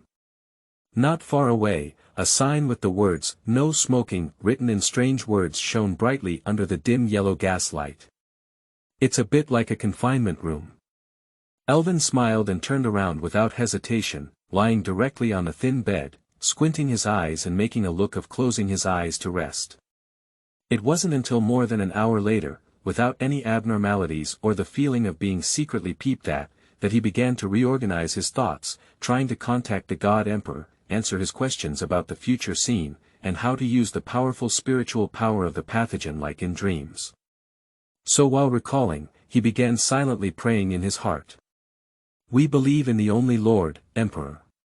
A universal ruler who governs all things in heaven and earth, including visible and unseen. We believe in the one Lord, the Emperor of humanity, the one Creator, the eternal Father of humanity, the one among people, the light within the light, the Lord within the Lord. The only saint who created humanity, all things are created by him, he descended from the sky for us and our redemption, become the incarnation of the Holy Spirit and come among us, for our sake, he overcame chaos, withstood death and ascended the throne." Note: extracted from the prayer of the Holy Word of the National Church. End of this chapter. Chapter 9. Fools. You are listening at novelfull.audio. Chapter 9. Fools. A deep murmur echoed in Elvin's heart over and over again. Suddenly, he seemed to see a ray of light running through the starry sky, as if an eternal flame was burning recklessly. As the prayer deepens, a dark golden sun is embedded in the narrow cracks filled with destructive energy in the starry sky, like a cold and merciless eye, silently gazing at everything known and unknown in the universe. Emperor. The familiar light brought a hint of joy to Elvin's heart, but just as he tried to raise his hand to touch those distant illusions, his prayers were interrupted, as if a person who had fallen into deep sleep suddenly woke up. Everything dissipated like a dream bubble in an instant. In the rudimentary and cramped lounge, Elvin gazed at his empty hands, then lowered his head to look at his unchanged body, and opened his mouth in confusion. Does it seem different from what was expected? Unable to contact the Emperor means that he cannot determine his current state, whether the body on the golden throne is abnormal, and whether those future images are true or false. A series of questions will remain unanswered. But he also vividly remembers that during the indomitable expedition, he was full of treacherous and cunning people who were full of bad water. After failing to tempt and incite him, he once instigated Negu to personally come to the scene and dug a big hole in the agricultural star Silk. Causing countless battle groups to engage in bitter battles, the regent of the 13th Reich, Kilimon, suffered serious injuries as a result. However, under Kiriman's loyal prayer, he witnessed the other party being blessed and resurrected with full blood. He held a holy sword and plunged into an uninhabited realm among the large demon piles, chopping melons and vegetables. In the end, not only did they copy the old nest containing dirt, but they also forcefully knocked on the opponent's clay pot. You should know that it is Negu, one of the oldest evil gods among the four, born from the will of despair, the concept of destruction, and controlling the limits of life and death. Is it because not loyal enough? The suspicion that had just emerged instantly darkened Elvin's face, and he couldn't help but defend himself in his heart. Firstly, if I wasn't loyal enough in the beginning, how could I possibly sit on the golden throne? Secondly, thinking of this, he suddenly looked around as if in a state of stress, only to realize that there wouldn't be Kilimon here. After the presence of his Smurfs, he couldn't help but breathe a sigh of relief. I don't know why, in the past, whenever I mentioned the word second, the regent of the empire, the 13th prime minister, Kiriman would always have red eyes and put on a desperate attitude. This made him doubt whether the other party, as well as the extreme warrior battalion they were in, were hiding any secrets. Unfortunately, the 22 transformation surgeries personally presided over by the great sage Kal almost cleared his past memories. If it weren't for his persistent desire to return home, he would have almost forgotten that he once came from the earth of the 2K era and was a true pure-blood ancient human, the indigenous people of Terra. Anyway, there must be not enough prayer left, the Emperor hasn't heard it yet. Clearing his thoughts, closing his eyes, and lying back in bed, Elvin began to silently recite the contents of the imperial scriptures in his heart. But what surprised him was that as the prayer deepened, what came to mind was not the scorching sun with the dark golden eyes displayed by the Emperor, but a small copper knife with pits and rust, emitting a deep red light. Did you mispronounce the prayer? Irving suddenly became a little confused. Around 3 o'clock in the afternoon, Klein, who was alone at home, locked the doors and windows, drew the curtains, and took 4 steps back through the crazy roars and terrifying murmurs before appearing again in the mist. My gaze swept over the magnificent temple in front of me, which was like a giant's dwelling, along with the bronze long table located directly below the spacious dome of the temple, as well as the 20.2 high-backed chairs engraved with different constellation symbols. Klein, who was preparing to start the party, seized the opportunity to let the mist cover him. When he was about to reach out his right hand and click on the 2 deep red stars representing justice and the upside-down person, he began to build a connection. But deep in the sea of clouds filled with grayish-white mist, a star that was different from other deep red stars was emitting a strange dark golden light. And with the passage of time, the dark golden halo of the star was gradually pushing away the fog around it, tearing out a narrow gap, like a strange eye slowly opening. Due to not knowing much about the fog above, Klein, who was feeling a bit lost for a moment, immediately stood there. But his own spirituality, which caused a slight headache due to the crazy warning, told him that if he didn't stop it immediately, by the time that eye was fully open, he would probably be replaced in this gray mist. For a moment, under the fiery control of Klein, the originally stagnant mist boiled like hot water boiling on the stove, and began to sweep towards the ever-changing stars, engaging in all-round competition and suppression.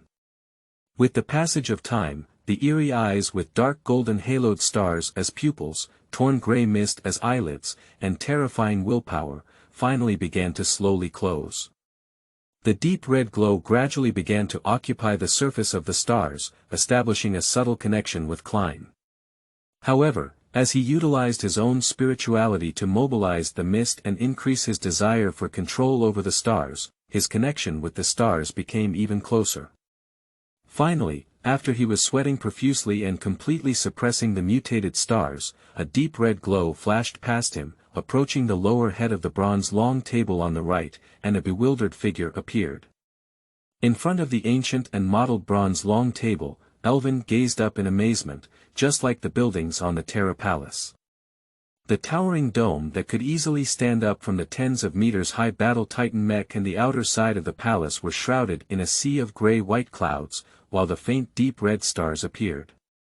After a long time, he withdrew his gaze, skipped the empty high-backed chairs, and cast his gaze towards the head of the bronze long table. The figure, shrouded in a gray-white mist, could only be seen roughly in outline. Immediately, he frowned fiercely. Containing scale. No, it's not that smelly here. What's wrong with color? That's not right, there are no signs of torture or lying down here. Fear of abuse. It's even more impossible. If that guy were to be stabbed 3 times first, he would be qualified to talk to the other party. So cunning. Looking again at the gray and white mist that enveloped the other person's figure, Iwan suddenly had a hint of enlightenment. Covering up, filled with the smell of conspiracy and trickery, really conforms to the quirky habit. As for why he didn't think it was summoned by the Emperor, but was intercepted by the evil god halfway, it was entirely because there was no shining golden thing here. Even from the perspective of those mutants and Asians, there is a common saying among them. If the battlefield between humans is large enough, all the muzzle points towards the enemy in the battlefield, and the Brindling emits a dazzling light, they can always catch their commander. Of course, this kind of behavior usually doesn't have much effect. If you accidentally encounter Volgon who can pick up a nuclear bomb with his face, a laser cannon facing you is just the Lion King Ryan with a red face. Or, similar to the traitor Magnus, during his peak period, he could also utilize his psychic powers and ignore the multi-layer void shield protection, pulling up the War Fortress Imperial Command Hall, weighing over 30,000 tons from the air. When a toy is used to crush the pathogen on the spot, it can only make the death of the false believer appear more heroic. So, not to mention the various versions that have been sung within the Empire, which regards the Emperor as a true god and regards the original body as an angel, based on dazzling facts. Although the Emperor himself does not like such a title. While daydreaming about the glory of the past, Elvin questioned the figure on the bronze long table. Who are you? Ah. I also wanted to ask you. Looking at the figure under the long table, Klein, who didn't know what to say for a moment, suddenly heard the other person's questioning and almost couldn't resist standing up on the spot. It's like when you're eating hot pot and singing at home, suddenly your front door is kicked by someone. After the kick, the person who kicked the door even says, "Who are you?" If it weren't for my quick reaction, the position below my butt might have been replaced. The impulse to cut off contact under strong pressure and kick the other person out of the mist. After a moment of fragmented thoughts in Wuzizi's heart, Klein took a deep breath, repeatedly telling himself not to act impulsively, to maintain the depth and unpredictability that fools should have, and not to show timidity. Just then, he placed his right leg on his left knee and changed to a more comfortable position, calmly saying, "They all call me a fool." End of this chapter. Chapter 10. Mr. Priestess. You are listening at novelfull.audio. Chapter 10. Mr. Priestess, they. Leaning a glance at the empty hall, Iwan tilted his head in confusion, but his heart was pondering whether the other party was wearing a cunning vest. If it weren't for the fact that there was almost no possibility of alignment in his current state, he would have had a bit of an impulse to rush forward and reward the opponent with imperial loyalty. At the long table, seeing Elvin's reflection on his face, Klein raised his hand slightly and said calmly, "There is a regular gathering here every Monday afternoon, and members exchange valuable information and items with each other. And all members have their own codes, except for those that have already been selected. You can choose one of the remaining tarot cards as your title. As soon as the words fell, a stack of exquisitely crafted playing cards had quietly appeared on the bronze long table. Void creation. Elvin's eyelids twitched and he looked around, but he didn't notice any other abnormalities.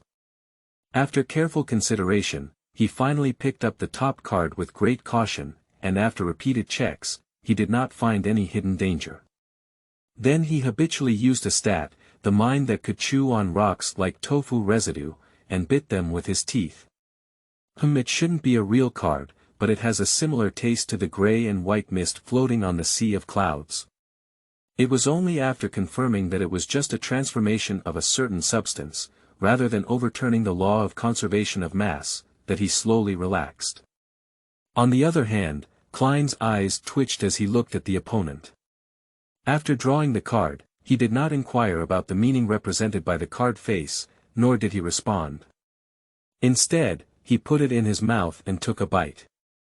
He originally wanted to use his ability to create tarot cards out of thin air to showcase his power and declare his sovereignty over this place. But the unexpected, frank, behavior of the other party made him suddenly feel that the guy in front of him, no matter how he looked, did not have the terrifying will to invade the mist before. And the other party's behavior almost instantly lowered the overall quality of Tarot's members. Fortunately, Miss Justice is not with Mr. Hangman, otherwise I wouldn't know how to explain this strange guy who suddenly appeared. Unable to restrain himself from roast for a while, Klein put his attention on the card in the other party's hand, paused and continued to maintain an inscrutable image, explaining with a smile. The Priestess card. Well, it usually represents hidden knowledge, intuition, and mystery, symbolizing the endless source of wisdom between light and darkness. For the priestly card, you should believe in things you cannot always see, believe in things you cannot always explain, even if you don't know anything and don't get the corresponding answer. Because you don't have to know how everything in the world works, you just need to know how to become yourself, search for inner wisdom, and forge your own perfection. Seeing the tarot card analysis that I casually said, the other person unconsciously became fascinated and lost in thought. Klein's mouth curved slightly, revealing a hint of smile and giving the final explanation. At the same time, it also represents the end of a stage and a new beginning. New. Starting. The ethereal words gradually disappeared into the spacious palace without any ripples, but under the bronze long table, AI-1, who was listening attentively, stirred up a surging undercurrent in his heart. In the countless fragmented images of the future, he has seen more than once some eerie and tragic endings. And those so-called futures almost completely overturned the beliefs he had always held. It's just a cunning trick. Thinking of this, Elvin suddenly sneered silently and did not intend to believe anyone's explanation for the future until he received the Emperor's personal answer. Because he once suspected that actions, including burning dirt in the backyard, were actually all cunning schemes. Upon careful consideration, the treacherous chief first tricked Nagwabu into setting a trap, and then used those guys in the subspace to sabotage each other with ulterior motives, causing the evil to turn against each other and create chaos. Repeatedly jumping between the Empire and former allies, luring Kiraman to knock on the clay pot of Nasi, causing the soup that had been boiling for tens of thousands of years to scatter all over the ground. In the end, not only did it consume the power of the Empire through war, but it also ruthlessly pitted Negu. This is like the other party blatantly digging a hole for you, and if you follow, you will fall for the other party's trick. If you don't follow, the other party will try to gain huge benefits because of your choice, until they are fooled and can't even leave their underwear. Therefore, its titles are also the most among the four gods of chaos, such as Enlizi, Hope Messenger, Weaver of Fate, Fraudulent Strategist, Supreme Eagle, Lord of Deception, Qingbao Heavenly Lord, and so on. Almost everyone believes that a war between one chaos god and another chaos god, or their subordinates, will inevitably be a cunning scheme. Although he didn't make a sound, Irving's disdainful expression under the grey mist made Klein, who was at the head of the long table, couldn't help but think of his former self. In that world of abundant resources, whenever someone tells a story with mysterious colors, they always listen carefully and inadvertently show a sense of superiority in materialism. Until now, he still believes that even though the gods are powerful, terrifying, and eerie, they are only some stronger creatures, even stronger than higher dimensional life forms or consciousness forms. This is also his final stubbornness in this world full of ghosts, snakes, and gods, and he has been exploring and studying history, attempting to explain their existence and study their growth. Alright, Mr. Priestess, it's time for the gathering. At this thought, Klein let out a light smile, and with a gesture that resembled a true deity, he raised his hand and lightly tapped, corresponding to the deep red stars of Miss Justice and Mr. Hangman. During this period, even though it was roughly certain that the person in front of him was not the one who initially invaded the mist, he also believed that the other person must have some special connection with that existence. Although very cautious, the initiative to cut off contact with the other party was in one's own hands, which gave Klein some confidence to kick him out of the fog if necessary. Moreover, to take a step back, since the other party has already shown their strength, no matter what they want to do, they should maintain the status of fools themselves. The consequences of showing timidity may be unimaginable. This is also one of the fundamental reasons why he decisively pulled the other party into the tarot club. In the spirit that a clear spear is easy to dodge and a hidden arrow is difficult to defend against, one can not only observe the opponent's movements, but also use the power behind the tarot to some extent, invisibly strengthening the tarot's influence, and the only thing that needs to be paid is the profound image of a fool. On the mottled bronze long table, Klein's abacus beads crackled incessantly in his heart, but on the surface, he calmly gazed at the figures of Justice and the hanging man, appearing on both sides of the table in the deep red light. "Good afternoon, Mr. Fool." Audrey, a tall and elegant yet lively Miss Justice, greeted Klein lightly and turned her head in the same tone, saying to Alger, who was hanging upside down across the long table, "Good afternoon, Mr. Hangman." "Good afternoon." When she saw in the afterglow of her field of vision that Elvin was on the same side as herself, but closer to the head under the long table, she couldn't help but freeze for a moment. But immediately he turned to Klein at the long table and asked with a joyful expression, "Mr. Fool, is this our new member?" Klein, who was pondering how to speak better, couldn't help but sigh inwardly when he saw the heartless and innocent aristocratic girl handing over the steps, continuing to maintain his enigmatic image. He nodded slightly and said, "Like you, his code name is Priestess." Female. "Good afternoon, Mr. Sacrifice." Audrey opened her mouth to Evan, seemingly realizing that her address was not quite right, and finally nodded shyly. Alvin's main focus on this has always been on the so-called code, until he realized that the title of the tarot card he drew earlier was indeed a bit awkward. Only then did he clear his throat, and his gaze swept over the youthful and cheerful noblewoman across from the long table with a vigilant expression, constantly secretly scrutinizing his robust man, as well as the foolish man on the long table who was pondering with his fists pressed against his head. "Speak very seriously and seriously. You can call me Sacrifice. End of this chapter.